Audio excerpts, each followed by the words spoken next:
अस्सलाम वालेकुम dear students. आप लोगों की सीएम लैपटॉप स्कीम फ़ेज़ 2 2026 की रहनुमाई के लिए मैंने एक और वीडियो तैयार की है। क्योंकि मेरा गला बहुत ख़राब है, लेकिन मैंने फिर भी क्योंकि बच्चों को मसले मसाइल बहुत थे तो उनको सॉल्व करने के लिए एक वीडियो तैयार की है बहुत डिटेल से। उम्मीद है कि आप लोगों को ये इस पे करके सारा कुछ फॉलो करके तो काफ़ी रहनुमाई मिलेगी। ये मैंने आपके सामने खोली है वेबसाइट। ये देखें, सेम यही आपने खोलनी है।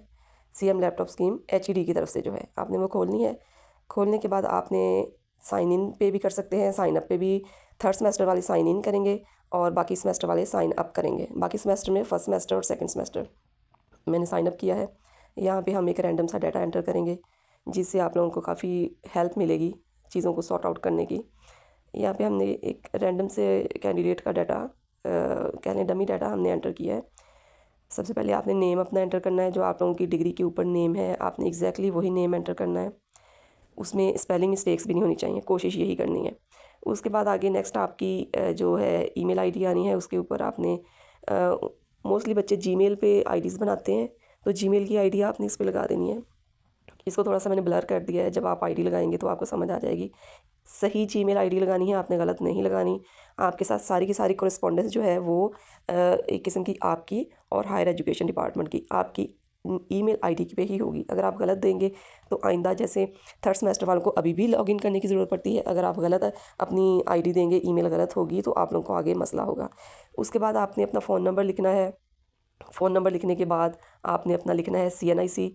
अच्छा, सीएनआईसी के सिलसिले में मैं आपको बताऊं कि अगर तो आप 18 ईयर्स और अबव हैं तो सारी बात है, आपका सीएनआईसी बना हुआ होगा, आपने वही एंटर करना है। अगर नहीं बना तो बनवा लें। लेकिन अगर आप अभी नहीं बना, ज़ाहिर बात है थोड़े से दिन रह गए अप्लाई करने के लिए, तो आपने क्या करना है अपने बे फॉर्म के थ्रू ही अप्लाई करके तो सीएनआईसी के लिए आपने कर देनी है कोशिश शुरू कि आपको वो मिल जाए। क्योंकि लास्ट टाइम भी यही गवर्नमेंट की डिमांड थी कि बच्चों के पास सीएनआईसी हो। बट अगर नहीं बना भी या आप अंडर एज हैं तो फिर आप लोगों का बे फॉर्म से अप्लाई हो जाएगा। तो आपने अपना सीएनआईसी लिखना है, फिर आपने अपना एक स्ट्रॉन्ग पासवर्ड लिखना है। उसमें आपका नाम शामिल नहीं होना चाहिए। ऐसा पासवर्ड हो जिसका एक लेटर कैपिटल लाजमी हो, एक स्मॉल लाजमी हो, कुछ अल्फ़ाबेट्स कुछ डिजिट्स का मिक्सअप हो, इजीली गैस करने वाला ना हो। फिर एक कैप्चा आएगा। कैप्चा आपने एहतियात से करना है। मतलब कैप्चा में अक्सर ऐसे हो जाता है कि सिस्टम जो है वो आपको एक बार या दो तीन बार कहता है कि आपने कैप्चा रॉन्ग एंटर किया है, गो आपने सही एंटर किया हो। वो एक्चुअली ये जज करना चाह रहा होता है सिस्टम कि मेरे सामने इंसान ही बैठे हैं, रोबोटिक्स तो नहीं बैठे। फिर आपने कैप्चा दोबारा एंटर कर देना है और फिर आपने जो अभी ऊपर अपनी ईमेल आईडी दी है तो उस पर आपको ओटीपी आएगा, 4 डिजिट्स का कोड आएगा। आपने अपनी ईमेल खोलनी है, उसके ऊपर जो कोड होगा 4 डिजिट्स वाला वो यहाँ पे लिखना है। अच्छा, इसके लिए उन्होंने आपको कोई 5 मिनट्स दिए हुए होते हैं। अगर 5 मिनट में आपको कोड रिसीव ना हो तो उसके बाद आपको कोड रीसेंड होता है। और ये में जो मैंने अभी बात की थी कि आपने सही वाली आईडी देनी है, उसका मकसद यही है। अगर आप सही आईडी देंगे तो आपको ओटीपी आएगा, नहीं देंगे तो आप यहाँ पे स्टक हो जाएंगे। मतलब आप अप्लाई नहीं कर सकेंगे इसके बाद। तो ईमेल आईडी आपकी करेक्ट होगी, आपके इन हैंड होगी तो आपको उस पर ही ये आएगा ओटीपी। अच्छा, मैंने इसमें ओटीपी लगा दिया है। अब उसके बाद जो है कैंडिडेट का नाम सीएनआईसी जो अभी एंटर किया है वो खुद ब खुद आ जाना है। आपने अपना फ़ादर नेम यहाँ पे एंटर करना है, कोशिश करनी है करेक्ट स्पेलिंग हो। जो फ़ादर के शनाख्ती कार्ड के ऊपर उनका नाम हो आपने वही नाम लिखना है। फिर फ़ादर का सीएनआईसी। इन चीज़ों के लिए आपने अपने डॉक्यूमेंट्स सामने रख लेने हैं। मतलब गेस नहीं करना कि आप समझें कि हाँ आपके फ़ादर का ये नाम है और आप सीएनआईसी देखें तो साथ मोहम्मद भी लिखा हुआ हो या साथ अली भी लिखा हुआ हो। जो सीएनआईसी पे है ना आपने वही लिखना है। और वही शनाख्ती कार्ड आपने अपने फ़ादर का यहाँ पे एंटर करना है। इसमें आपने कोई मिस्टेक नहीं करनी। उसके बाद आपका फ़ोन नंबर यहाँ मांगा जाएगा। आपके एक दो चीज़ें और हैं जो मतलब आपकी पर्सनल चीज़ें होंगी, आप अपने डॉक्यूमेंट्स देख के रिकॉर्ड देख के तो वहाँ से फिल आप करते जाएंगे। इसमें आपकी डेट ऑफ बर्थ भी आएगी, फिर आपका रिलीजन आएगा। अगर आप मुसलमान हैं तो आप मुसलमान लिखेंगे, नॉन मुस्लिम है तो नॉन मुस्लिम लिखेंगे। नॉन मुस्लिम भी अप्लाई कर सकते हैं, मैंने अभी आपको बताया है। उनके लिए परसेंटेज थोड़ी कम रखी हुई है, वो 55% हो तो भी अप्लाई कर सकते हैं। क्यों? क्योंकि माइनॉरिटी में है, कम तादाद में है। तो जो मुस्लिम कैंडिडेट्स हैं उनके लिए परसेंटेज 65 और अबव होना ज़रूरी है। फिर आपने अपना फ़ोन नंबर देना है, मतलब अपने फ़ादर का फ़ोन नंबर यहाँ पे आप लगा सकते हैं। एक जगह पे उन्होंने आपसे मोबाइल नंबर मांगा है, वहाँ पे आप अपना मोबाइल नंबर लगा सकते हैं। अगर आपका नहीं है तो नो इशू, आप वो उसको रिपीट भी कर सकते हैं जो आपने ऊपर लिखा है। और उसके अलावा आपने अपनी फैमिली इनकम लिखनी है, लमसम जो भी आपकी इनकम है आपने वो लगा देनी है। यहाँ पे उन्होंने कहना है कि आपने होनहार स्कॉलरशिप पहले तो नहीं लिया हुआ, आप नो पे कर दें अगर नहीं लिया। फिर आपने लिखना है, उन्होंने पूछा आपसे कि आपने लैपटॉप तो नहीं लिया हुआ, ज़ाहिर बात है आपने नहीं लिया। तो डिसेबिलिटी आपकी अगर है तो येस कर दें, नहीं है तो नो कर दें। क्योंकि डिसेबिलिटी का इसलिए पूछते हैं कि ब्लाइंड पर्सनस के लिए उन्होंने कोई मेरिट नहीं रखा, ब्लाइंड पर्सन अप्लाई करें तो श्योरिटी है कि उन्हें लैपटॉप मिलेगा। अच्छा, उसके बाद आपने अपने करंट इंस्टीट्यूट की डिटेल देनी है। बहुत ज़रूरी है ये कि आप करेक्ट डिटेल दें। क्यों? क्योंकि आप करेक्ट अपने एप्लीकेशन अपने कॉलेज का नाम लिखेंगे तो ही आपके इदारे में आपकी एप्लीकेशन जाएगी, अदरवाइज़ कहीं और चली जाएगी। तो उसको मैनेज करना आपके लिए बाद में बड़ा मसला बन जाएगा। और मतलब कि बहुत सारे बच्चे जो गलत कॉलेज एंटर करते हैं ना, उनका इशू बना ही रहता है और वो रह जाते हैं इस स्कीम से। अच्छा, यहाँ पे उन्होंने जो आपसे पूछा यूनिवर्सिटी कॉलेज नेम, चूँकि मैं ये अपने कॉलेज के बच्चों के लिए बना रही हूँ, तो हमारे सारे बच्चे जो हैं वो एफिलिएटेड तो बेशक जीसी यूनिवर्सिटी से हैं, बट आपने यूनिवर्सिटी का नाम नहीं लिखना। ये गलती बच्चे बहुत करते हैं कि यूनिवर्सिटी का नाम लिख देते हैं। आपने अपने कॉलेज का नाम लिखना है, ध्यान से लिखना है। अगर आप वुमेन कॉलेज में हैं तो साथ डब्ल्यू भी लिखा हुआ आएगा, अदरवाइज़ बॉयज़ कॉलेज के साथ डब्ल्यू नहीं लिखा हुआ होगा, तो बच्चे यहाँ भी गलती करते हैं। तो पूरे ध्यान से देख के वुमेन कॉलेज आपने सेलेक्ट करना है अगर आप वुमेन कॉलेज की स्टूडेंट हैं तो। डिग्री आपकी बीएस है, फिर आपकी अपनी डेट ऑफ एडमिशन है वो बच्चों ने कुछ ने सितंबर कुछ ने अक्टूबर मिक्सअप से लिखी हुई है 2025 की। फिर डिग्री टाइटल है, आप बीएस केमिस्ट्री के हैं, बीएस इस्लामियात के हैं, बीएस उर्दू के हैं, वो आपने लिखना है। सेमेस्टर ऑब्वियसली आपका फर्स्ट चल रहा है और कुछ यूनिवर्सिटीज़ में सेकंड भी चल रहा है। फिर आपने यहाँ पे कॉलेज का रोल नंबर लिख देना है। फिर आपने यूनिवर्सिटी ने आपको जो रजिस्ट्रेशन नंबर अलॉट किया है ना, आपने वो लिखना है। वो रजिस्ट्रेशन नंबर GCUF, फिर एक 3-4 डिजिट पे मुश्तमिल एक होता है, 2025 भी बीच में आता है डैश लगा के, वो आपने लिखना है। और उसके बाद आपकी एक प्रोफाइल मुकम्मल हुई है। इसमें आपने अपनी प्रोफाइल पिक्चर अपलोड करनी है और अगर आपके पास पिक्चर बड़ी है तो आप यहीं से उसको रिसाइज़ भी कर सकते हैं। ठीक है, यहाँ पे हमने प्रोफाइल पिक्चर भी लगा दी है, तो आपका एक स्टेप मुकम्मल हो गया। उसके बाद आपने नेक्स्ट इसको सेव करके नेक्स्ट स्टेप पे चले जाना है। नेक्स्ट स्टेप में आपकी सारी पर्सनल डिटेल आनी है। आप कहाँ के रहायशी हैं, आपका डोमिसाइल कहाँ का है, और डोमिसाइल लाज़मी बात है जहाँ पे आप रहते हैं वहीं का होगा। हम लोग चूँकि फैसलाबाद में रहते हैं तो हमारा फैसलाबाद है, और डोमिसाइल मतलब है फैसलाबाद का, और ज़ाहिर बात है फिर पंजाब का भी है। इसके लिए पंजाब का रेजिडेंट होना ज़रूरी है, आउट ऑफ पंजाब जो है वो काबिल कबूल नहीं है। ठीक है, फिर आपने यहाँ पे अपने टाउन का या होम एड्रेस जो भी है वो आपने एंटर कर देना है, क्योंकि ये आपकी पर्सनल डिटेल है। ये तो आप जैसे जैसे करते जाएंगे आगे फॉरवर्ड तो आपको पता चलता जाएगा कि यहाँ पे मैंने क्या क्या फिल करना है।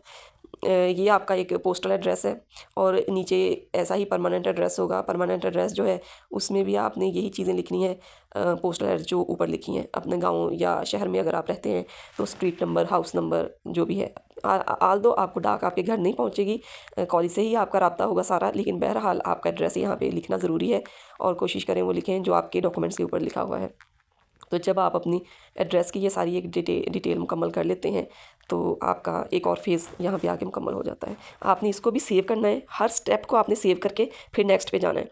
अच्छा, जब आप नेक्स्ट जाएंगे तो आपके पास आपकी एजुकेशनल डिटेल मांगना शुरू हो जाएंगे। सेकेंडरी स्कूल सर्टिफिकेट का मतलब ये है कि मैट्रिक में यहाँ से आपसे पूछा जाएगा किस ईयर में किया। जब आप मैट्रिक की डिग्री खोलेंगे तो सबसे नीचे डेट्स लिखी हुई होंगी, इशू डेट, तो आपने वो डेट लिख देनी है। मतलब 2021 है, 22 है, जो भी है आपकी डेट मैट्रिक के सर्टिफिकेट की, वो करना है। फिर आपने अपना बोर्ड सेलेक्ट करना है, और उम्मीद है आप सारे फैसलाबाद बोर्ड से होंगे तो 22 फैसलाबाद लिखा हुआ आएगा, आपने वो सेलेक्ट कर लेना है।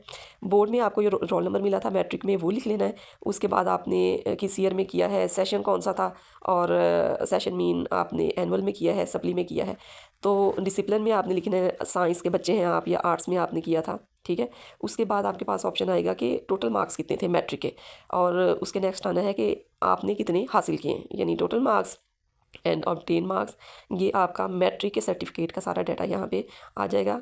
आपने इसको देख लेना है ज़रा, अपने सर्टिफिकेट के अकॉर्डिंग अपने कागजात सामने रख के आपने सारा डाटा फिल करना, ज़ुबानी नहीं करना। हायर सेकेंडरी स्कूल सर्टिफिकेट का मतलब होता है इंटरमीडिएट, तो इसमें आपने ऐसे ही इंटरमीडिएट वाली अपनी जो आपका सर्टिफिकेट है वो सामने रख के सारी डिटेल फिल करनी है। प्री मेडिकल है, प्री इंजीनियरिंग है, ह्यूमैनिटीज़ है, जिस ग्रुप से भी आपका ताल्लुक था आपने वो लिखना है। जहाँ से आपने किया है इदारे का नाम लिखना है। बोर्ड कौन सा था, बोर्ड फैसलाबाद था आपका। सबका नहीं भी होता, बाज़ बच्चे दूसरे एरिया से भी आए हुए होते हैं, तो अपना आपने बोर्ड सेलेक्ट करना है। बोर्ड में जो आपका इंटर का रोल नंबर था वो लिखना है, फिर आपने किस ईयर में पास आउट किया है वो लिखना है। सेशन आपका जो था एनुअल था, सप्ली था, वो लिखना है। मोस्टली बच्चे एनुअल के ही हैं तो आपने एनुअल लिख लेना है। डिसिप्लिन साइंस है, आर्ट्स है, ह्यूमैनिटीज़ में आई मीन जो कुछ भी है, प्री मेडिकल, प्री इंजीनियरिंग जो कुछ भी था। तो टोटल मार्क्स आपके कितने थे और ऑब्टेन्ड यानी आपने कितने हासिल किए हैं। यहाँ 1100 है इस कैंडिडेट का, तो 1100 में से इसने कितने हासिल किए हैं, क्योंकि यहीं से परसेंटेज बनती है। इस स्टेप को भी सेव करना है और नेक्स्ट स्टेप पे चले जाना है। अच्छा, नेक्स्ट स्टेप आपके पास जो है उसमें भी यहाँ पे वो एक छोटी सी मिस्टेक हमें बता रहे हैं कि हमने उसके इदारे का नाम, बच्चे के इदारे का पूरा नाम लिखा था। उन्होंने कहा है ये 50 करैक्टर्स से कम होना चाहिए, तो इसका थोड़ा सा बीच में स्किप कर देते हैं हम। एड्रेस, स्कूल का एड्रेस, ठीक है, फिर ये ओके हो जाएगा और उसके बाद सेव हो जाएगा। जिस स्टेप पे जो गलती होगी वो आपको साथ साथ बता देंगे, जो एक्सेप्टेबल ना हो। ह्यूमन एरर जो होगा वो ज़ाहिर बात है, उसको वो समझ नहीं पाएगा कि आपने रोल नंबर सही लिखा है गलत लिखा है, इस चीज़ की तो सिस्टम को समझ नहीं है। अच्छा, यहाँ पे आपने अपना CNIC की फ्रंट कॉपी अपलोड करनी है। आपने अपने सारे डॉक्यूमेंट्स स्कैन करके पहले सेव कर लेने हैं। फ्रंट कॉपी, फिर फ्रंट साइड, फिर उसकी बैक साइड आपने करनी है सिलेक्ट, ठीक है। इस तरह आपने, अगर आपने का CNIC नहीं बना हुआ, बे फॉर्म है, तो जहाँ पे लिखा है upload CNIC form, first front end back दोनों जगहों पे आपने बे फॉर्म की वही तस्वीर अपलोड कर देनी है। उसके बाद आपने इंटरमीडिएट की जो है सनद वो करनी है। उसके बाद आपने पहले मैट्रिक की करनी है, फिर आपने इंटरमीडिएट की करनी है और फिर आपने डोमिसाइल की तस्वीर यहाँ पे अपलोड करनी है। कैम स्कैनर से अच्छी सी तस्वीरें बनाने, ब्लर बिल्कुल ना हो, रीडेबल हो। और अगर किसी का साइज़ बड़ा है, जैसे हमारे पास एक का साइज़ बड़ा आ रहा है, तो इसके अंदर भी ऑप्शन है साइज़ छोटा करने का। लेकिन अगर आप किसी और सॉफ्टवेयर से इसको करना चाहें शॉर्ट, इसको रीसाइज़ करना चाहें, इसको कंप्रेस करना चाहें, तो आप वहाँ से जाके भी कर सकते हैं। जैसे मैंने यहाँ पे एक लिया है सॉफ्टवेयर और उसमें डाल के इसको रीसाइज़ कर लिया है। फिर वो नई कॉपी जो होगी हम उसको यहाँ पे करेंगे, पेस्ट कर देंगे, तो हमारा ये काम हो। जब आप सबमिट के बटन पे क्लिक करेंगे तो आपसे पूछेगा कि are you sure you want to submit the application, तो आपने फिर सबमिट यस कर देना है अगर आप श्योर हैं। जब आप यस कर देंगे तो आपकी एप्लीकेशन सबमिट हो जाएगी। और ये देखें, फिर आपके पास आपका रिकॉर्ड जो है ना इस सूरत में आ जाएगा कि आपकी पेंडिंग में जा रही है। फिर वो हमारे पास पेंडिंग में आएगी, हम उसको ओपन करेंगे, सारा डाटा देखेंगे, अगर ओके हुआ तो हम वेरीफाई कर देंगे, और अगर ओके नहीं हुआ तो हमें फिर उसको अनवेरीफाई करना पड़ेगा। तो इस वीडियो के बनाने का मकसद ये है कि आप वो गलतियाँ ना करें, आप अनवेरीफाई ना हो। Thank you.